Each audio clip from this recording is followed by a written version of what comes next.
Hello my dear friends, welcome to the spoken English world.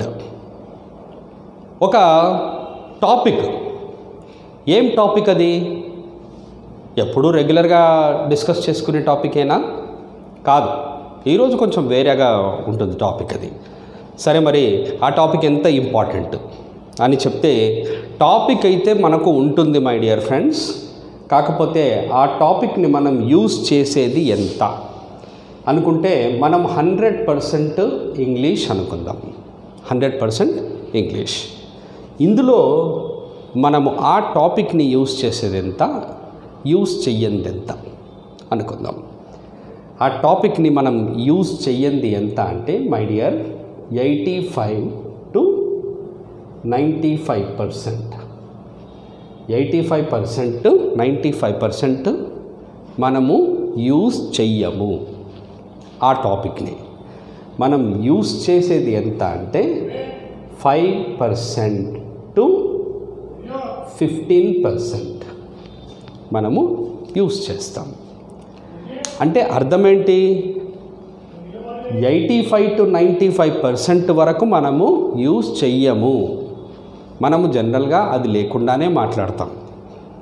దాంతో మాట్లాడేది మనము 5 to 15% మాత్రమే మనము యూజ్ చేస్తాం. సరే, మరి ఆ టాపిక్ ఏంటి my dear friends?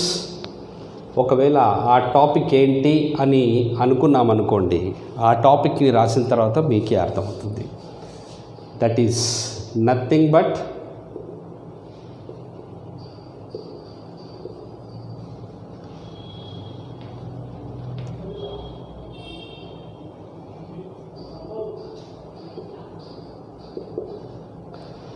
Active voice, passive voice. ఓహో, ఈ యాక్టివ్ వాయిస్ ప్యాసివ్ వాయిసా?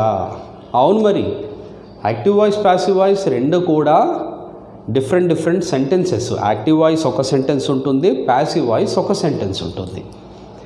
మరి నేను చెప్పింది ఏంటి అంటే, ఇప్పుడు మనం చూసాం 85% 95%, 5% to 15% అనేసి. మనము యాక్టివ్ వాయిస్, ప్యాసివ్ వాయిస్ రెండింటిని సపరేట్ చేసినట్టయితే, వి యూస్ యాక్టివ్ వాయిస్ పర్సంటేజ్ మనకెంత అంటే అప్ టు 95% మనము యాక్టివ్ వాయిసే యూస్ చేస్తాం. అప్ టు 95% మనము యాక్టివ్ వాయిస్ని యూస్ చేస్తాం. అలాగే ఓన్లీ 5% మాత్రమే మనం ప్యాసివ్ వాయిస్ని యూజ్ చేస్తాం. మరి active voice, passive voice topic అనేది ఇంపార్టెంటా కాదా అనేది మీకే తెలియాలి. ఈ టాపిక్స్ అన్నీ కూడా ఉంటాయి, మనకి టాపిక్స్ ఉంటాయి, కానీ కొన్ని తక్కువ యూజ్ చేస్తాము, కొన్ని ఎక్కువగా యూజ్ చేస్తాం. నిజానికి ప్యాసివ్ వాయిస్ లేకుండా కూడా మనం ఇంగ్లీష్ మాట్లాడవచ్చు. డెఫినెట్లీ ప్యాసివ్ వాయిస్ కంప్లీట్గా లేకుండా మనము ఇంగ్లీష్ మాట్లాడవచ్చు. ఎందుకు అంటే యాక్టివ్ వాయిస్ ఉంది కాబట్టి. యాక్టివ్ వాయిస్, ప్యాసివ్ వాయిస్ రెండు కూడా సేమ్ మీనింగ్స్ ఉంటాయి. ఒక ఫేమస్ సెంటెన్స్ తెలుసా మీకు? ఆ ఫేమస్ సెంటెన్స్ ఏంటి అంటే, నేను ఇక్కడ రాస్తాను చూడండి, మీకు తెలుసు. రామ్ కిల్డ్ అనగానే మీకు తెలిసిపోయింది. రామ్ కిల్డ్ ఏంటి? రామ్ కిల్డ్ రావణ్. రామ్ కిల్డ్ రావణ్ అనే సెంటెన్స్ ఉందా? ఇది యాక్టివ్ వాయిస్ సెంటెన్స్. దీన్ని ప్యాసివ్ వాయిస్లోకి చేస్తే Ravan was killed by Ram. ఇది ప్యాసివ్ వాయిస్ అయింది.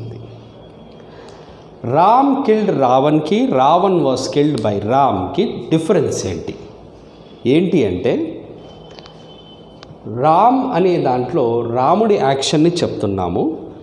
సెకండ్ సెంటెన్స్లో ప్యాసివ్ వాయిస్లో రావణ్ యాక్షన్ని చెప్తున్నాం మనం.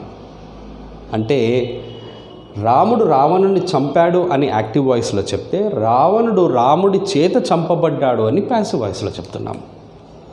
మరి ఈ రెండింటికి డిఫరెన్స్ ఏంటి అంటే, నేను ఇప్పుడే చెప్పాను, డిఫరెన్స్ ఏమీ ఉండదు. కాకపోతే మనకు Ravan was killed by Ram అనే సెంటెన్స్ కూడా ఉంది. కానీ అది ఎందుకుంది, అది ఏ సమయంలో యూజ్ చేయాలి, అది ఎక్కడ యూజ్ చేయాలి అనేది మనం తెలుసుకోవడమే యాక్టివ్ వాయిస్ ప్యాసివ్ వాయిస్ అనే టాపిక్ని డిస్కస్ చేసుకోవడం. ఈ టాపిక్ గురించి కంప్లీట్గా తెలియాలి అంటే యాప్ని డౌన్లోడ్ చేసుకొని చూడండి, మీకే అర్థమవుతుంది. యాక్టివ్ వాయిస్ ప్యాసివ్ వాయిస్, అక్కడ టాపిక్ కంప్లీట్గా క్లియర్గా ఉంటుంది. You will understand. మీరు ఒకసారి చూసుకుంటే లింక్ అనేది ఏదైతే ఉందో అది డిస్క్రిప్షన్లో ఉంటుంది. ఆ లింక్ని క్లిక్ చేసి మీరు డీటెయిల్స్ చూడొచ్చు, అలాగే కంప్లీట్గా టాపిక్ను కూడా చూడొచ్చు. అందులో మీకు క్లియర్గా అర్థమవుతుంది. ఓకేనా? Thank you very much.